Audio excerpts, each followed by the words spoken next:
बातें करते हम खेतों की और उसके रखवाली की, बाग बगीचा फल फूलों और फसलों की हरियाली की। हम बीजों की बातें करते उत्तम जल संसाधन की, हम तकनीकी बातें करते फसलों के उत्पादन की। हर किसान का सपना सच हो जीवन सुखद बनाने को, गाँव-गाँव के हर आंगन का प्यारा सा ये दर्शन। कृषि दर्शन, कृषि दर्शन, कृषि दर्शन, कृषि दर्शन, कृषि दर्शन, कृषि दर्शन, कृषि दर्शन, कृषि दर्शन। नमस्कार, कृषि दर्शन कार्यक्रम में आप सभी का स्वागत है। मैं हूं शशिकला। किसान भाइयों, कहते हैं कि सफलता धैर्य और मेहनत का परिणाम होता है। जो कठिनाइयों से नहीं डरता है वही एक दिन इतिहास रचता है।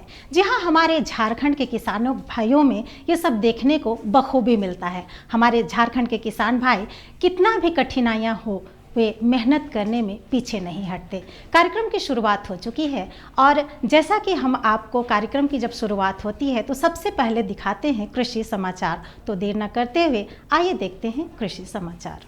नमस्कार, कृषि समाचार में आपका स्वागत है। मैं हूं अंशु शिखा लकड़ा। आइए देखते हैं आज कृषि समाचार में क्या है खास।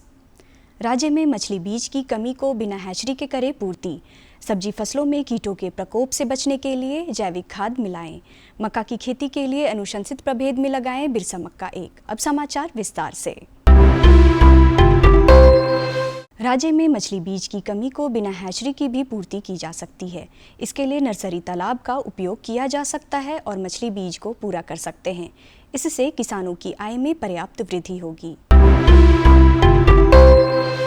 सब्जी फसलों में कीटों का प्रकोप फसलों को नुकसान पहुंचाता है।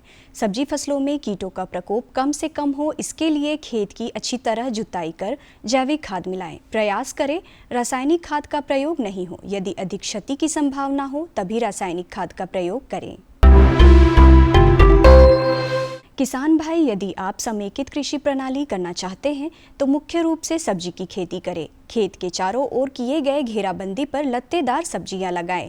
इससे आपको अतिरिक्त आमदनी प्राप्त होगी। किसान भाइयों, आप अगर समेकित कृषि प्रणाली करते हैं या करना चाहते हैं तो लत्तेदार सब्जियां इसके लिए एक बहुत महत्वपूर्ण कंपोनेंट है, क्योंकि जो आपके चारों तरफ जो फेंसिंग होता है सुरक्षा के लिए उसको बेकार नहीं जाने दें। उसमें लत्तेदार सब्जियों की आप खेती करें। इन लत्तेदार सब्जियों की खेतियों में आप जानते हैं लौकी, नेनुआ, झींगी, करेला, कद्दू के अलावे आप उसमें कुंदरू, खक्सा या परवल की भी खेती कर सकते हैं। सेम की और फ्रेंच बीन की भी खेती कर सकते हैं और सीजन के हिसाब से आप उसको चढ़ा दें और उसमें जो बाउंड्री है, फेंसिंग है, उसमें सहारा का वो काम करेगा और एक बहुत एक्स्ट्रा आमदनी का ये आपका स्रोत बनेगा। और ये बहुत ही महत्वपूर्ण है। जब भी हम लोग किसान भाइयों को देखते हैं, जाते हैं, इवन कि उनके घर के फेंसिंग में भी होता है, वहाँ भी हम लोग सलाह देते हैं। तो आप ये जान लें कि समेकित कृषि प्रणाली तब कहलाएगा जब कृषि की सभी गतिविधियों को आप अपने खेतों में समाहित करेंगे। ये लत्तेदार सब्जियां भी उनमें से एक महत्वपूर्ण है। अगर आप इसे करते हैं तो ये आपके आमदनी का, एक्स्ट्रा आमदनी का एक अच्छा स्रोत बनेगा। मक्का की खेती से अधिकाधिक उत्पादन लेने के लिए 20 किलोग्राम बीज प्रति हेक्टेयर लगाएं। कतार से कतार की दूरी 75 सेंटीमीटर और पौधा से पौधा की दूरी 25 सेंटीमीटर रखें। बेहतर उत्पादन के लिए अनुशंसित प्रभेद में सुआन कंपोजिट 1, HQPM 1, बिरसा मक्का 1, बिरसा विकास मक्का 2, प्रिया लगाएं। मक्का की खेती के लिए खेत की तैयारी करते समय प्रति हेक्टेयर 100 से 150 क्विंटल गोबर की सड़ी खाद या कंपोस्ट व्यवहार करें। जमीन की जुताई इतनी करें कि मिट्टी भुरभुरी हो जाए। बुआई से 1 माह पहले चूने का व्यवहार कर अम्लता दूर करें। दीमक के लिए जुताई के समय मिथाइल पाराथियोन 2%, धूल 25 किलोग्राम प्रति हेक्टेयर खेत में प्रयोग करें। किसान भाई खेत की पहली जुताई के लिए मोल्ड बोर्ड हल नामक कृषि यंत्र का प्रयोग कर सकते हैं। इसकी कार्य क्षमता 40 से 50 डिसमिल प्रतिदिन है।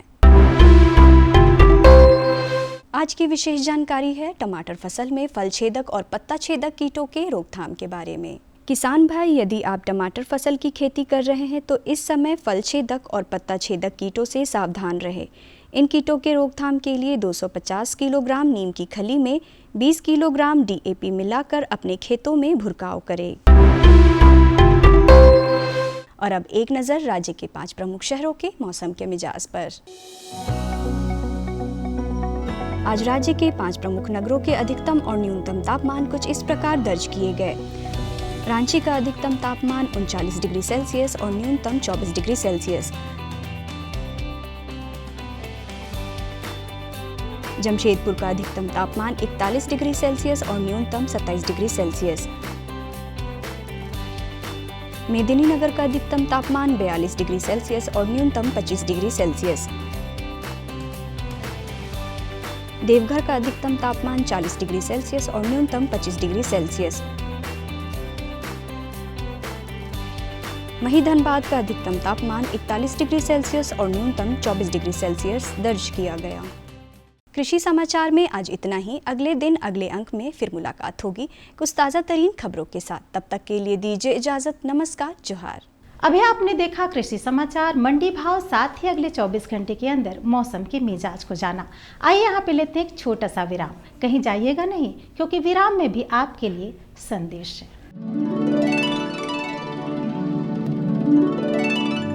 हमारे मेहनती किसान इस योजना के शुरू होने के बाद से 2 लाख करोड़ रुपए से ज्यादा सीधे किसानों के बैंक खातों में ट्रांसफर किए गए हैं।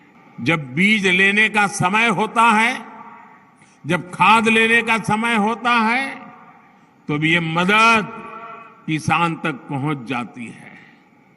देश के 85% से अधिक छोटे किसानों के लिए ये बहुत बड़ा खर्च होता है। आज देश भर के किसान मुझे बताते हैं कि पीएम किसान निधि ने उनकी बहुत बड़ी चिंता को कम कर दिया है। किसान भाइयों बहनों को पंजीकरण के दौरान आने वाली समस्याओं व उनकी शंकाओं और शिकायतों के तुरंत प्रभावी समाधान के लिए एक हेल्पलाइन सेवा भी शुरू की है, जिसका हेल्पलाइन नंबर है 155261। सदी की सबसे बड़ी महामारी के दौरान दी गई 1,60,000 करोड़ रुपए से अधिक की सम्मान राशि ने किसानों को बड़ी राहत पहुंचाई। महामारी के दौरान भी देश का कृषि उत्पादन शानदार रहा। किसानों के हितों के लिए समर्पित प्रधानमंत्री जी के इसी विजन के साथ पीएम किसान सम्मान निधि योजना द्वारा अब तक 11 करोड़ पात्र किसानों को 2,60,000 करोड़ रुपए से अधिक की धनराशि भेजी जा चुकी है। तरक्की और खुशहाली की रोशनी हर किसान, हर ग्रामीण युवा के चेहरे पर चमके और हमारे गांव देश विकास के अहम भागीदार बने। खेतों और खलिहानों के रास्ते तरक्की और खुशहाली की ओर बढ़ता ये नया भारत है।